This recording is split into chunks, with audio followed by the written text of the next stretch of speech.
अंबड येथील गायरान जमिनीवर एमआयडीसीने न्यायालयाचा निकाल लागेपर्यंत कोणतीही कार्यवाही करू नये यासह प्रलंबित मागण्यांसाठी झोपडपट्टीधारक आणि प्रकल्पग्रस्त शेतकऱ्यांनी गुरुवारी दिनांक 20 पासून साखळी उपोषण सुरू केले आहे।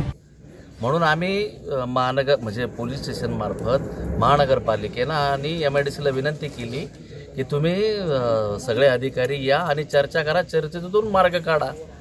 परंतु हे न करता दुसऱ्या दिवशी पोलीस फोर्स घेऊन यायचे, सीआरपीचे जवान घेऊन यायचे आणि ह्या लोकांना धमक्या द्यायच्या। हे कितपत योग्य आहे? अरे हे सगळे हातावरले लोक आहे, हे आज जर कामाला नाही गेले तर दुसऱ्या दिवशी त्यांची चूल पेटणार नाही। आणि या लोकांवर अन्याय होताना एकही लोकप्रतिनिधी इथं जागेवर नाही।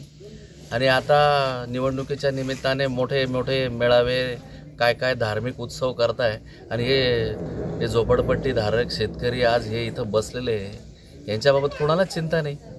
आणि माझं अधिकाऱ्यांना सांगणं आहे, तुम्ही या उपोषणाची खरंच तुम्ही गंभीर दखल घ्या, अन्यथा याचे परिणाम वाईट होतील।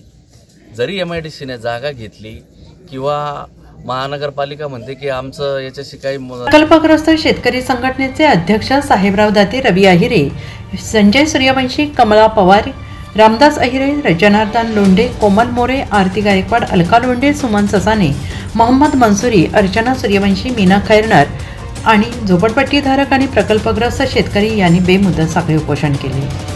एनसीएन न्यूजसाठी सचिन दिवटे, नवीन नाशिक।